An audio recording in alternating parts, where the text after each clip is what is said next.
Terdaftar paling, lambat itu di Juli 2022. Nah, atau akan diambil di bulan Oktober ya, Oktober 2022. Halo, salam satu DT. Malam ini Mimin kembali akan meneruskan informasi terkait seleksi CASN tahun 2024. Nah, malam ini Mimin kembali akan membahas terkait P3K Guru tahun 2024. Nah, berikut ini adalah tampilan baru ya untuk situs guru P3K Kemdikbudristek ya. Jadi sudah mulai ada informasi. Judulnya sudah berubah menjadi P3K Guru 2024 ya. Ini jadwal seleksi CSN 2024. Mohon menunggu jadwal resmi dari Panselnas karena memang per sekarang kita belum tahu kapan akan dibuka untuk seleksi P3K untuk tahun 2024 ya, khususnya yang P3K Guru. Nah, di sini Mimin akan jelaskan beberapa informasi ya. Yang pertama di sini teman-teman bisa lihat ada dokumen ya. Nah, di sini ada dua dokumen yang akan kita buka ya. Jadi kalau teman-teman mau mendaftar P3K Guru, teman-teman mulai harus melihat dokumen-dokumen tersebut ya. Nah, di sini ada Kepmenpan RB tentang mekanisme seleksi P3K Guru. Kalau teman-teman klik unduh, nanti akan muncul seperti ini. Ini Kepmenpannya ya. Ini Mimin sengaja potong yang bagian cukup penting. Kemudian yang kedua adalah surat edaran ya terkait linearitas P3K Guru tahun 2024. Nah, kalau teman-teman unduh di sini, nanti akan muncul terkait linearitas ya. Nah, linearitas inilah yang nanti akan membuat teman-teman akan memilih atau teman-teman sebenarnya ketika daftar bisa memilih JF gurunya di jabatan apa ya. Jadi formasi yang akan dilamar itu di jabatan guru fungsional apa maksudnya ya. Nah, hari ini kita akan bahas terkait surat edaran dari Dirjen GTK nomor 1311 ya, tentang kualifikasi akademik dan sertifikat pendidik dalam pendaftaran seleksi pegawai pemerintah dengan perjanjian kerja untuk jabatan fungsional atau JF Guru tahun 2024. Nah, ini adalah dasar bagi teman-teman ketika ingin melamar P3K Guru di tahun 2024 ya. Nah, di sini Mimin tidak baca untuk nomenklaturnya atau dasar hukumnya, tapi kita mulai dari poin yang ke ini ya. Dalam rangka pendaftaran seleksi calon pegawai pemerintah dengan perjanjian kerja, P3K untuk jabatan fungsional guru tahun 2024, kami sampaikan hal-hal sebagai berikut. Nah, di poin pertama, persyaratan calon P3K untuk JF Guru harus memiliki kualifikasi akademik sarjana S1 atau setara dengan diploma 4 atau D4 dan atau memiliki sertifikat pendidik ya. Jadi ada penggantinya adalah di Serdik ya.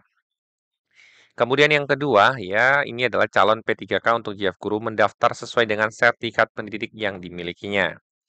Kemudian yang ketiga, apabila tidak memiliki sertifikat pendidik ya, jadi kalau guru belum berserdik ya, teman-teman belum ikut PBK Daljab, sebagaimana dimaksud pada angka kedua, maka calon P3K untuk JF Guru mendaftar sesuai dengan kualifikasi akademik sarjana S1 atau diploma 4 yang dimilikinya. Jadi, patokannya adalah teman-teman mengikuti ijazahnya ya. Jadi ijazahnya misalnya sarjana komputer ya teman-teman, sarjana komputer ya. Nah, kemudian di poin keempat, daftar kualifikasi akademik sebagaimana dimaksud pada angka 1 dan sertifikat pendidik sebagaimana dimaksud angka 2 untuk mengisi bidang tugas mata pelajaran yang akan dilamar oleh P3K untuk JF Guru tercantum dalam lampiran surat edaran Direktur Jenderal ini ya. Demikianlah suratnya. Nah, ini adalah suratnya ya, ini dari Prof. Nunu. Nah, di sini ini ada daftar kualifikasi akademiknya ya. Jadi teman-teman bisa lihat. Nah, di sini Mimin contohkan ya, misalnya teman-teman saat ini adalah memiliki ijazah administrasi bisnis misalnya ya. Nah, teman-teman belum punya serdik, tapi teman-teman memiliki ijazah S1 administrasi bisnis. Nah, untuk administrasi bisnis, teman-teman itu bisa melamar di mana saja. Nah, kalau posisinya teman-teman itu saat ini di SMP atau di kota ya, dinas pendidikan kota, teman-teman berarti bisa memilihnya di jenjang SMP ya. Tapi kalau teman-teman saat ini bekerjanya di SMA, SMK, atau SLB, nah itu kan di bawah naungan Pemprov ya, atau provinsi ya.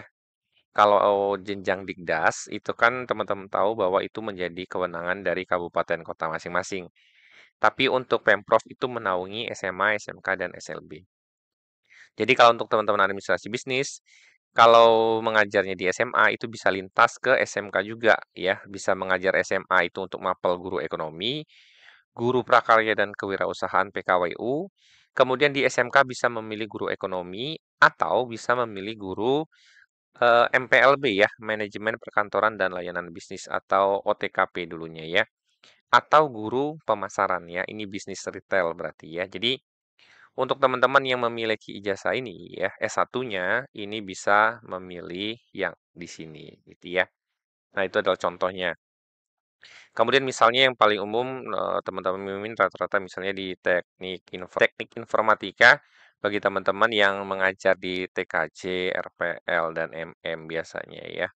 Nah, di sini untuk teman-teman yang teknik informatika atau bergelar Eskom misalnya, teman-teman itu bisa mengambil misalnya untuk SMP itu guru PKWU ya, kemudian guru TIK ya, kemudian sisanya ini ada di jenjang SMA ya, guru PKWU juga sama, guru TIK, kemudian guru broadcasting dan perfilman, guru desain komunikasi dan visual, guru pengembangan perangkat lunak dan JIM ya atau RPL, kemudian guru teknik komputer dan jaringan, dan guru TIK. Nah, ini adalah formasi yang dapat teman-teman lamar ya. Misalnya kalau ijazah teman-teman teknik informatika, untuk formasi guru desain komunikasi visual tidak ada misalnya. Nah, teman-teman tetap dapat melamar di posisi yang lain, misalnya melamar di formasi guru TKJ atau guru TIK ya, atau broadcasting dan filman. Untuk linearitasnya sendiri itu cukup banyak ya, ini sampai 8.546. Jadi terdapat 8.546 untuk linearitas sesuai dengan program studi ijazah S1 atau ijazah D4. Jadi teman-teman sudah bisa tahu, teman-teman itu bisa melamar di jabatan fungsional ahli pertama apa ya.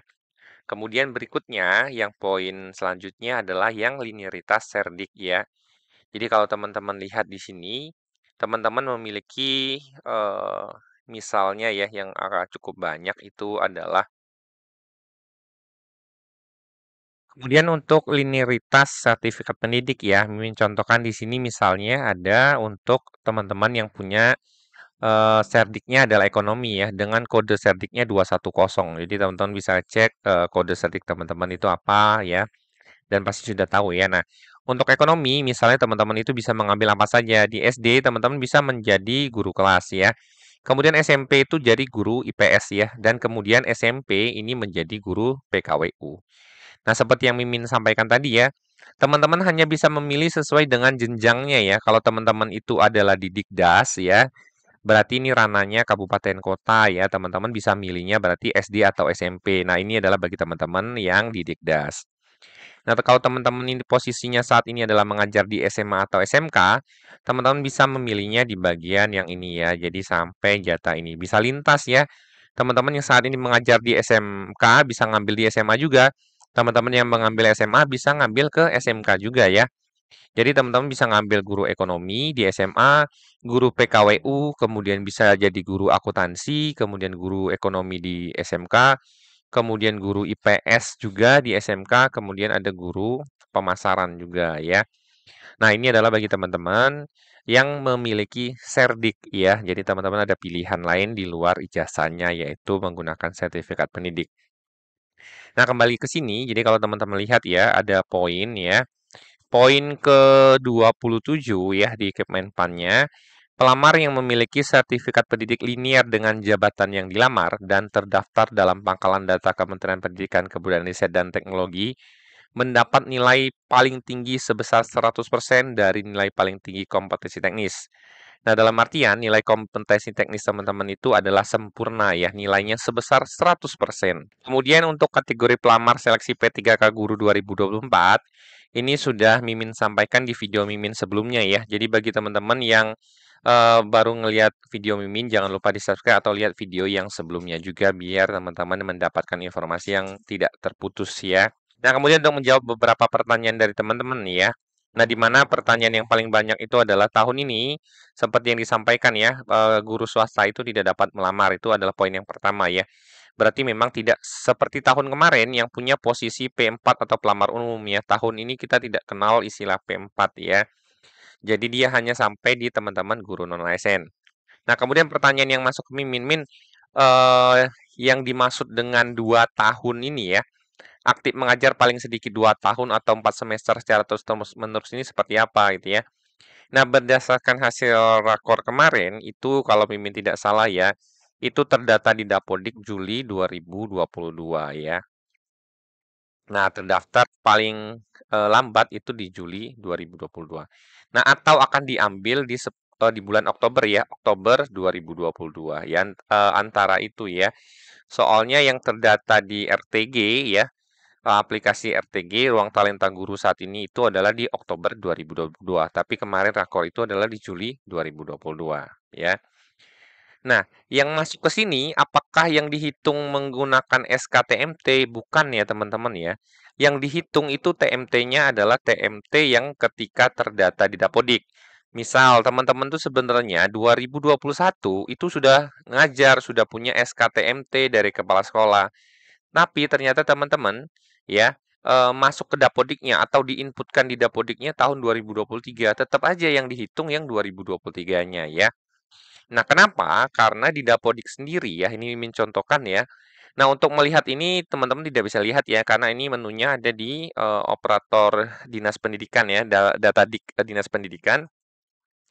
Nah, di data manajemen Dapodik teman-teman itu, ya, ada menu riwayat terdaftar. Nah, di riwayat terdaftar ini tertulis nih, misalnya teman-teman aktifnya dari tahun kapan sih? Ya, ini ya, misalnya 2019, 2020, 2019, 2020, 2021, 2022, 2023, 2024. Ada riwayat terdaftar teman-teman di sini ya. Jadi ini diambil 5 tahun ya. Yang terekod di sini adalah 5 tahun berjalan ya. Termasuk kalau teman-teman punya sekolah induk yang lebih dari satu. Jadi teman-teman bisa lihat di sini. Nah, yang menjadi patokan teman-teman bisa masuk ke kategori ini ya, yang berapa tahun mengajar itu ya, bisa masuk ke kategori poin guru non ASN yang ini adalah teman-teman itu punya riwayat terdaftar di Dapodik ya, bukan di SKTMT ya. Nah, ini adalah informasi terkait pelaksanaan dan linearitas ijazah P3K Guru tahun 2024. Jika teman-teman ada pertanyaan, silakan komen di kolom komentar. Semoga informasi dari Mimin bermanfaat. Salam satu data.